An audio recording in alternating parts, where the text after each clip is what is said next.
Welcome to this week's Who the Folk podcast. I'm Lonnie Goldsmith, the editor of TC Jewfolk. This week we welcome Roni Falck. Roni talks with us about the brunches that her and her family host several times each year as a way to raise money for organizations and causes around the country.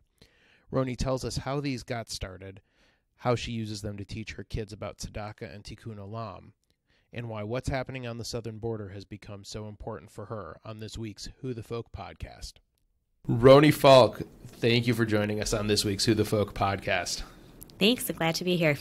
So you're joining us because you and your husband for the last several years have been doing this very cool thing where you have been inviting friends and family over for brunch, which is not an uncommon thing. People do that all the time. But tell us about what it is about what you do that is so different. Well, we as a family, my husband and I and our 3 kids, host brunches or dinners a few times a year where we invite, like you said, our friends and family and colleagues and neighbors to come and gather and hang out. But we also do it for a cause. So we'll notify people that we're hosting an event and then pick a nonprofit ahead of time, let everyone know that this is a nonprofit that we're going to support. Everyone who comes over makes a donation in whatever amount they're most comfortable with, and then we all hang out, enjoy a good meal, kids get to play, adults get to schmooze, and then we raise some money for great organizations. So over the course of the more than 5 years you've been doing it, what are some of the organizations that you've worked with then, and talk a little bit about what your focus has turned to recently? So we've kind of just, when we first started doing this, we just found different organizations that we wanted to support. So one of the first organizations we did was a heat share program, which helped support families that needed help covering their heating bills. And then sort of as time has evolved over the last few years, we've started doing other organizations that just felt timely to us. So we've recently hosted a brunch for Protect Minnesota, which works to promote sensible gun laws here in Minnesota. Most recently, in the last year, we've had a really strong focus on supporting families at the border.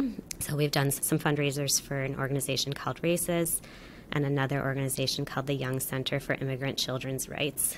We felt like this was something that we could do as a family to support the families that have been separated down at the border. So going back to when this started, what led you to want to do something like this, to this sort of ongoing tzedakah project, really? Well, we were thinking about ways that we could sort of give back to the community and actively participate in tzedakah and tikkun olam. And we have 3 children, and we knew that our time was somewhat limited, but we wanted to try and think of a way that would involve our kids. And so we decided that we would invite people to our home, and our kids would be involved too. So they would see people coming to our home to support a specific organization and see that they have a role that they can play in supporting organizations that are helping others. And their role sort of has evolved over the years as they've gotten older. They've gotten really into it, and they participate in trying and letting us know who they want to invite. They want to include some of their friends and help like clean the house, which is always kind of a big project to get a house ready for a bunch of people. They help with the cooking and making signs that say, please come in, welcome, this is who we're supporting. So our kids are 10, 7, and 4, and so they kind of take on different roles as their age kind of and their ability allows. But it's been great because it gives them an opportunity to learn how they as individuals can help make a difference. And at 10, 7, and 4, it's good that they're help cleaning the house, because if your house is anything like my house, they contributed mightily to the mess also. Yes, they're very big contributors to the mess. And they're working hard to get better at helping clean up. But it's a kind of a daily constant struggle. But we're working on it. I know of which you speak, to be sure. So next brunch is coming up on August 4th. What organization are you helping to support this time? We're helping an organization called KIND, so it stands for Kids in Need of Defense, and they provide advocacy and sort of working to end child separations down at the border. This event is a little bit different because when we sent out the invitation for this brunch coming up on August 4th, we did something different where we asked everyone who's sort of been coming to our brunches for the last number of years to consider hosting an event of their own. So it doesn't have to be a brunch. It could be, we sort of sent a list of a number of different options like a kickball game or a softball game or a play date or a bake sale or car wash, any type of thing that you could think of that would help raise money. And to think about hosting an event for an organization that they are interested in supporting as well to help families at the border. It's been really cool to see. We've connected with a few people who have sent us back an email or just called us and said, you know what, thanks for that email. We're actually going to do this. We know our neighbors are hosting a cereal party for dinner, so like a breakfast for dinner type of thing, which I think is so great. Another friend, their neighborhood gets together pretty frequently, and they're going to use their neighborhood get-together to raise money for another organization. So we're really excited about the idea that people are taking this and having their own events and continuing to raise money to support these families or other organizations that they feel strongly about. And people can pick their own organizations, their Yep. own causes, their own, doesn't have to be the one that you've chosen for this month. Absolutely. Yeah, it can be open to whatever. And we've been really happy because we think it's a really great way for our family to do kind of tikkun, olam, and tzedakah together. So we're really happy about that. And other families might be interested in following that model as well. You mentioned that a lot of what you've been focusing on over the past year has been sort of border related. What is it about what you've seen happening on the southern border of the U.S. that really brought these nonprofits to the fore for you? I think just the idea of having children separated from their families is really hard. And so it's hard to watch that happen and sort of stand by and just feel awful about it, which we do. It's really hard to kind of put into words how it feels to see that happening. It's pretty simple. We just think that children should be with their families. And so we want to make sure that there aren't child separations. So because it's a family activity, this topic in particular can be kind of a scary or intense thing. How do you explain with such an age gap with your kids? How do you explain each month what the charity that you're supporting is? So we do a couple of things. Well, one, we don't do them monthly. Okay. So this is probably a few times a year. Oh, okay.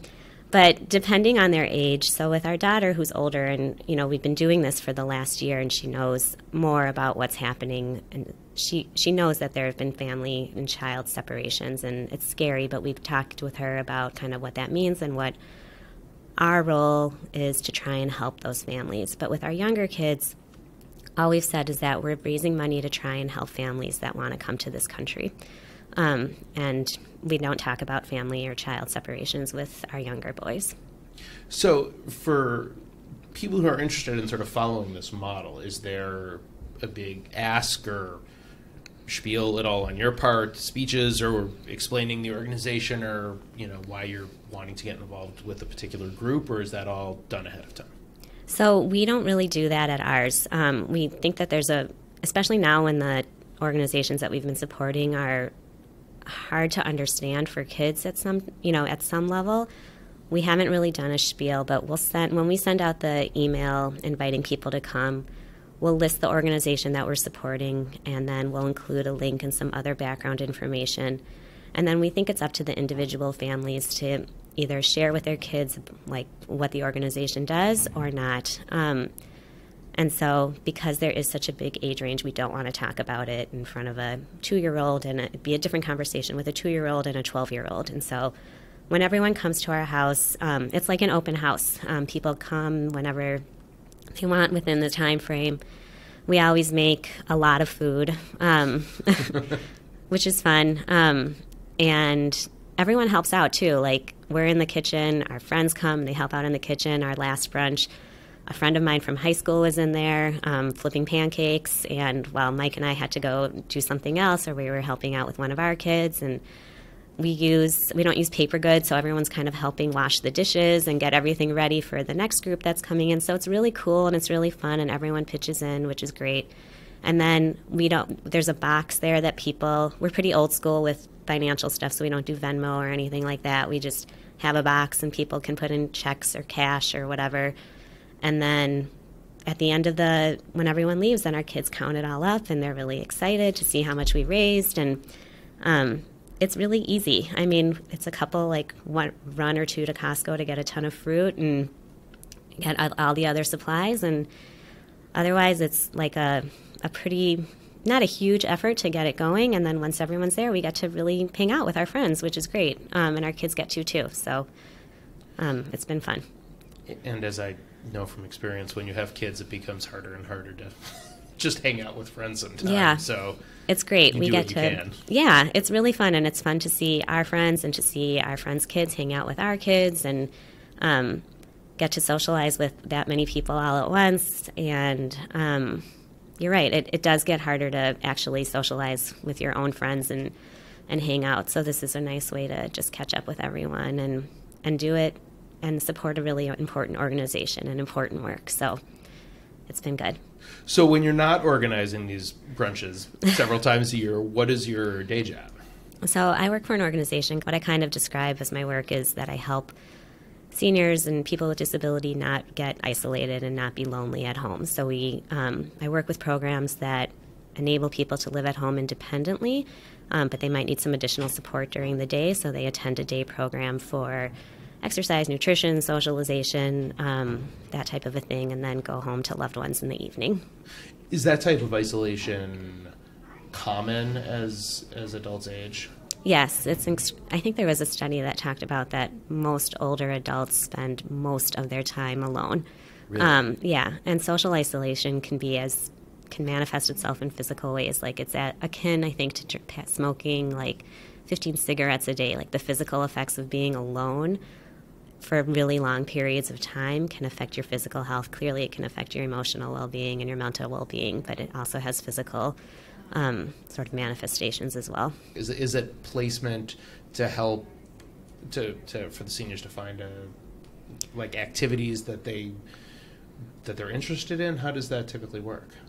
So my role is so I work for like a trade association for long-term care, and then we have. So like Shalom has day programs both at St. Paul and their St. Louis Park.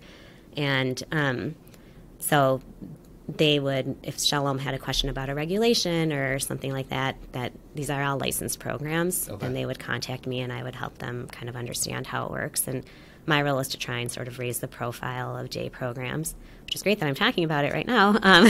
But to raise the profile of these programs so people know about them. It's a pretty unknown option in long-term care, but it's a kind of a mix between being able to be at home, which most people want to stay at home, right. But then also receiving services that can help you maintain your independence, maintain your identity, and help your family caregiver also maintain their independence and their identity. So it's cool. That's great. That's a really it's a great way to help seniors, stay active and just involved in something. Yeah. It helps prevent depression. It helps prevent a lot of things that tend to happen as people get older. All right. Well, last couple questions here, and we'll let you get back on with your day. Your favorite Jewish holiday? My favorite Jewish holiday is probably Rosh Hashanah. Okay. I really like it a lot. I like kind of the new beginning portion of it. I love the food. My grandma makes really amazing food, and she is a great cook and has like kind of traditional recipes that she always makes. So I like it. I like the new beginning piece, and I like the reflection piece, and so that's my favorite holiday. All right. Well, since you mentioned the food, favorite Jewish food? My grandma's chopped liver is really, really, really exceptionally good. Okay. So we don't get a lot of chopped liver answers to this question. Well, most people probably haven't tried Grandma Shirley's chopped liver. It's really, really good. So that's that. Is there a secret something that she does to it that makes it? I think it's a lot of onions. So. Excellent. Yeah. Well, Roni Falck, thank you for joining us this week. Good luck with your August 4th brunch, and thank you to you and your family for continuing to do this to support organizations of all stripes in our world that need it. Thank you. Thanks for having me on. Thanks again to Roni for joining us this week, and thank you to listen. Thanks again to Roni for joining us this week. If you haven't yet, please subscribe, rate, and review the podcast. You can find us on Apple Podcasts, Spotify, Google Play, and anywhere else you listen to podcasts. If you have suggestions of good guests, please email me. You can get me at editor@tcjufolk.com. Thanks again for listening, and we'll see you next week.